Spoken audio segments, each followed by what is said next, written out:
Au 30 rue Laumont, dans le 5e arrondissement de Paris, une communauté de prêtres et de frères est confinée comme tout le monde. Chaque jour, l'un d'entre eux vous racontera ce qu'il ressent et ce qu'il fait pendant ce confinement.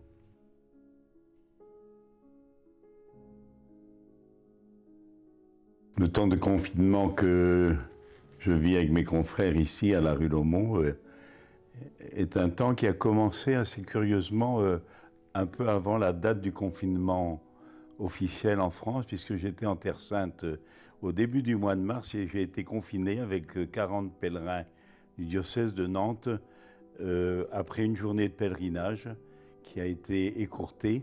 Nous avons été confinés dans un hôtel en plein désert d'Israël, Terre Sainte.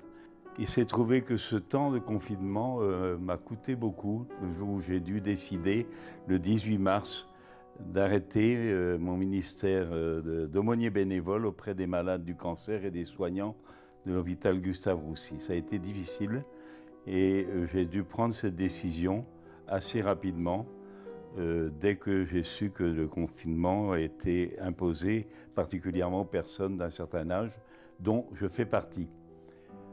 Et cela se passait en même temps que je vivais une expérience assez douloureuse, familiale, à savoir que ma sœur était en fin de vie à ce moment-là.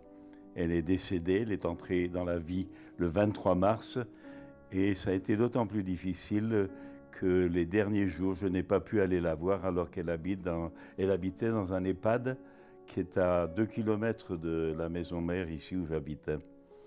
J'ai aussi dû vivre ce que beaucoup de familles ont vécu ces temps derniers par rapport au deuil d'un proche, à savoir des obsèques très discrètes dans l'intimité avec 8 personnes, moi compris, pour l'entourer.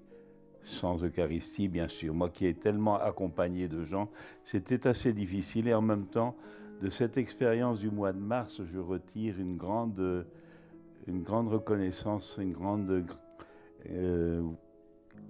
grand remerciement pour le Seigneur qui m'a en quelque sorte fait accepter de passer de la déception à la reconnaissance dans le dépouillement qu'il me demandait sur ces 3 points. Pèlerinage annulé, service des malades stoppé et fin de vie d'une proche de ma famille. Tout cela me fait dire que le Seigneur m'a peut-être fait passer du faire davantage à l'être avec intérieurement. Un pèlerinage intérieur en quelque sorte que je vis actuellement en restant en communion avec les malades du cancer de l'hôpital. Certains m'appellent, certains ont besoin d'un soutien par téléphone, avec les autres malades de la lourde cancer Espérance et des malades alcooliques aussi dont j'accompagne le mouvement Fraternité Saint-Jean-Baptiste. Je pense que ce temps de confinement est utile aussi pour resserrer les liens de ma communauté et y apporter ma pierre, à savoir les services qu'on peut rendre, le balayage des couloirs, les toilettes, le standard, les poignées à nettoyer, etc. Et bien d'autres choses dans le quotidien de notre vie.